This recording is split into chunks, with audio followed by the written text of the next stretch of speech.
He has also been the guy who's been on top of this Sunday Ticket DirecTV class action lawsuit against the NFL. What? And when he was on last time talking about it, I legitimately thought to myself, here's some Florio bullshit. Yep. Florio Pro Football Talk is just cooking up something that he can squeeze the Supreme Court mention into, which he's a lawyer. This is his thing. Yeah. The NFL really did it this time. Florio, ... at Pro Football Talk, NBC.com. And he goes, this could end up bang, bang, bang, bang, bang, Supreme Court. And as we're reading it, we're like, this is a Florio. I mean, this is a Paul Skeens. Oh, yeah. Bingo. Right out of Florio. He comes on the show, starts explaining it. Then a couple days after he comes on the program and says, I don't know why anybody isn't talking about this. A couple media people started talking about it, and then the quote we heard from the judge was, this is all malarkey, basically. And then now, it's like a $14 billion settlement that is going to have to be paid from the NFL to millions of Sunday ticket purchasers who can sign up to get a payment from being bamboozled, seemingly, in price from the NFL. Joining us now, Paisan, author, Pro Football Talk founder, NBC Sports football insider. Yep. Mike Florio.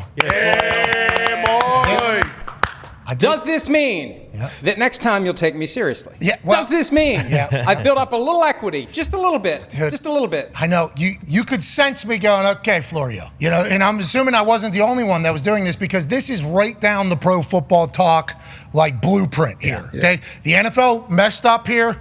This is happening. It's real. Nobody's talking about it. Why isn't anybody talking about it? So as I'm reading it, I'm like, okay, this is just something to get through the offseason for Florio. And then literally yesterday, we got $14 billion in cash that is leaving the NFL and going to people that file a part of this class action lawsuit, which is still available now. How do we get here? I thought the judge said it was a bunch of bullshit. Where are we right now? And this is a massive ordeal, I feel like, Florio, not just a Pro Football Talk big deal, an actual big deal here, Mike. Well, and the reason that I was banging the drum a few weeks ago, Pat, even if the NFL had won yesterday and it had been a goose egg for the plaintiffs, just the mere fact that the NFL was in that posture where it has to go to court and stand trial with what is essentially a flip of the coin with the jury verdict. Nobody ever knows what a jury is going to do. Nobody knows how a case is going to go out. The NFL rarely puts itself in a position where it has to watch while the coin is spinning in the air and waiting to see what happens. The mere fact that they had to do this was significant, far more significant than a lot of people in the media were regarding it as. And then boom, yesterday, here comes the verdict. $4.696 billion under the antitrust laws. That gets multiplied by 3, $14.088 billion. They still could win. The judge could still set it aside and fine for the NFL. They could win on appeal. They'll take this all the way to the Supreme Court if they have to because it's $14 billion. And if the plaintiffs lose at any step, they'll take it all the way to the U.S. Supreme Court because we now have a number attached to this thing, and it is $14.088 billion. Okay, how many people are plaintiffs in this case, and what is like a payout that they're expecting at this particular point? We saw Warren Sharp as a part. Yep. He gets his first, I saw. Okay, Gumpy certainly feels a certain way about Warren Sharp, and that's why his angle was that answer right there. But Warren Sharp, I think, was a part of it. How many? It's 2 million people now are involved in this entire thing, Florio? There's two classes. Commercial establishments, bars that believe they had to pay more than they should have had to pay to make Sunday Ticket available to their customers, and then the residential class, where most of us would be. I'm in it for most of the 12 years that are covered. It goes from 2011 through early 2023. So if you were a customer of DirecTV Sunday Ticket during that window, you're in the class unless you opted out. And not many people are going to opt out. Why would you opt out? I'm going to go sue them myself, by myself? No. You stay in the class. And now we see what happens. And let's assume this $14 billion ends up being the final number. Big assumption that that'll be the final number.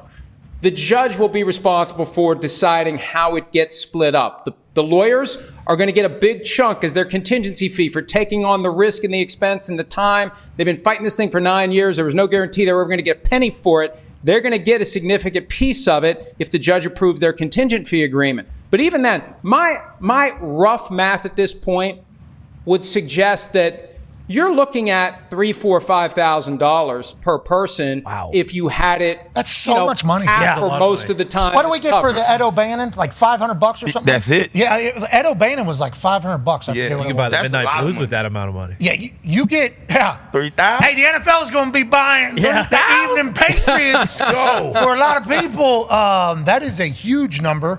How long until this thing gets paid out? Because they don't pay until all the appeals are done. So this could still be a forever situation. Yeah, they'll be back in court on the 31st of July for what will be a hearing on the NFL's request to throw the whole case out, the thing the judge threatened to do a few weeks ago that created a lot of attention because it's not often the judge in open court, not with the jury present, but still, that the judge chastises the lawyers for one side saying, your case is shit, and I'm thinking about throwing it out. That's kind of unconventional for that to happen, but he still could. He still could. And even if he does or he doesn't, the appeal process kicks in. It's called the U.S. Court of Appeals for the Ninth Circuit. It's a federal appeals court. Whoever loses has the right to get an appeal there. That's going to take some time. Then after that, you go to the U.S. Supreme Court. That's going to take some time. I'd say 2 or 3 years, roughly. And that might be minimum before this is all done. Okay, which leads to this from Ty Schmidt. Yeah, Florio, so let's say that they do end up having to pay this out. Will this fundamentally change any way that Sunday Ticket is actually sold in the future? Or will it be just like a slap on the wrist, hey, you guys have to pay this, and then you can go back to business as usual? Or Florio, does this, if it takes 2 or 3 years to get a verdict, do you think this changes Sunday Ticket in those next 2 to 3 years before a verdict or a final verdict comes in?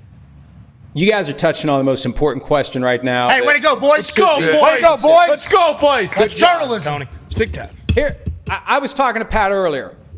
The Alston case, June 21 of 2021.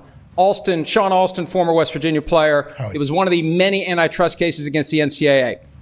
The Supreme Court issued a ruling that basically convinced the NCAA, we better let these kids go out and sell their NIL rights because we're going to get screwed. We're going to get hammered. We are clearly in violation of the law by telling them they can't. So 10 days later, they did. Here's what the NFL has to decide. Okay, what do we do now? We've got this huge verdict. It's telling us probably not a good idea to have this jacked up price for Sunday Ticket because we're trying to help people be diverted towards CBS and Fox. They got to make a decision. Are they going to continue to let this model ride? Because they still have ongoing liability. 2023, the first season with YouTube TV, that's not part of this class. There's already a full season of Sunday Ticket that is sitting there waiting for a new class action. 24 if they don't change their ways. That doubles. Next year if they don't do it. You got 3 more years of potential exposure. They need to decide, are we going to change how we do this? We're going to let YouTube TV charge $70 for the full package like ESPN wanted to do? Are we going to let YouTube TV do a single team option? Are we just going to get rid of Sunday Ticket and sprinkle the game? We love Sunday Ticket. That is my big worry here. And I don't know if it was said in the court. I don't know if the NFL's lawyers were like, we're just going to bring some Sunday Ticket fans in here just to talk about it. It is awesome, especially on YouTube TV. Yeah, it's been better. It's gotten better than ever. Wildly expensive, obviously. I mean, everything is. There's some UFC fights that are like $200, and you're paying for an ESPN Plus subscription on top of that. Right. And then there's other pay-per-views. And would they go to a pay-per-view model for some of these games? Is that what the answer would be? Like, how would they end up answering this? And is Sunday Ticket going to change it all? Which I think is the biggest conversation piece for a lot of us who watch too much NFL football. Yes. And Sunday Ticket has been like the provider for that pretty much.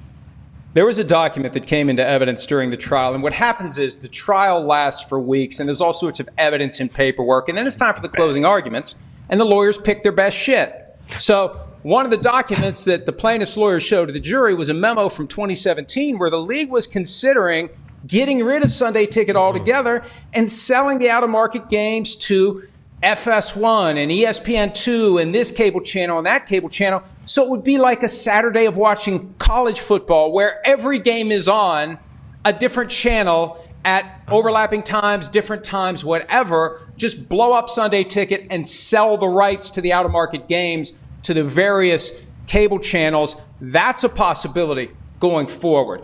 Cheaper Sunday Ticket. Sunday Ticket is awesome. It shouldn't cost what it costs. Well, that's the point of this. They drive up the price so people will say, I'll just watch what is on my CBS and Fox affiliate. Even if I really don't want to watch this game, I'll watch it because I'm not paying that money. It should be cheaper. They make it cheaper. a lot more people are going to watch it, and they may make more money. At the end of the day, people worry about the NFL. When I told my wife about this last night, she said, "Oh, that's not good for us if the NFL goes out of business." It's like, no. Good call. They'll be Good call, fine. Mom Florio. Yeah, she knows. Good be call. fine. Yeah, we're all thinking the same thing. Yeah. And I like that she does say that to you, because I don't know if she's scanning through your tweets on a daily basis and just going, hey Mike, we kind of like the NFL. Yeah. Come on. There's some tweet. good. There's some good from the NFL in there somewhere, but you do kind of find everything that is taking place, which is why you've been able to. How long's Pro Football Talk been going? 23 years as of November 1. Congratulations, dude. Wow. That's sick. It is sweet. Found himself. Florio. Licensed it to NBC. He's Paisan, obviously ridiculous. Went to West Virginia like this, and he's a lawyer. Author. You hear him go, they filed the paperwork into that whole thing. Obviously, he's the only person we talk to that speaks like that. So we appreciate the help. Florio, you've done a fantastic job over your 23-year run. Thank you so much, buddy. And that's why, for following along for so long, obviously, with the Pro Football Talk world, that's why I thought this story was all like, this feels like a Florio fodder. Bingo. It does, but it's very real. And what will the NFL do now? They are going to fight this continually. Will they be asked about this? I know they put out a message and they thanked. There was a full statement from the NFL, but will they talk about this publicly other than just this particular thing? Will Roger Goodell have to go back in court sometime? Like, what is, for the NFL side of this entire thing, what do they do next? Appeal, and then what? No new evidence. It's all lawyers at this point. And what I've done, I asked the lawyers for both sides, the lead counsel, how about an interview on my weekday podcast, PFTPM? I'd love to be able to present Same time to the audience Host a and debate. ask questions and make it understandable. Not at the same time. Not okay. Come on.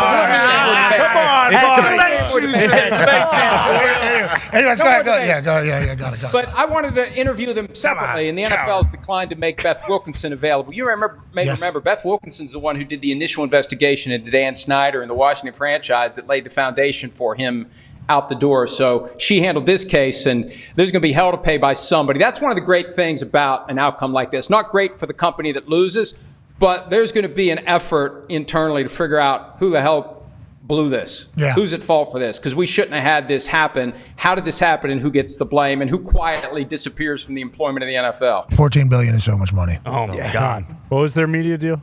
100. It works out to $450 million per team. 111. 450 That's a million. super yacht. They all have not all of them, but like Jerry Jones, Arthur Blank, Shad Khan, they have super yachts. It's basically a super yacht per team. Okay. Oh, so this might just. This is just. And they're going to say, we were lucky to give NFL fans $5,000 a piece. Well, that was us saying thank you. You think Mr. Davis is happy about $450 million? Especially with the IRS was snooping around a couple years ago. And the stadium out there. I mean, there's a lot. I'm excited to see how it all unfolds. I just assume the NFL is always going to win. So that's why when it was brought up, and then the judge says what the judge says a couple days later, we all thought it was a big. We were wrong. They still could. They still could, but they've never been in this position before. They've never had a verdict like this entered against them. Okay. And who knows what will happen.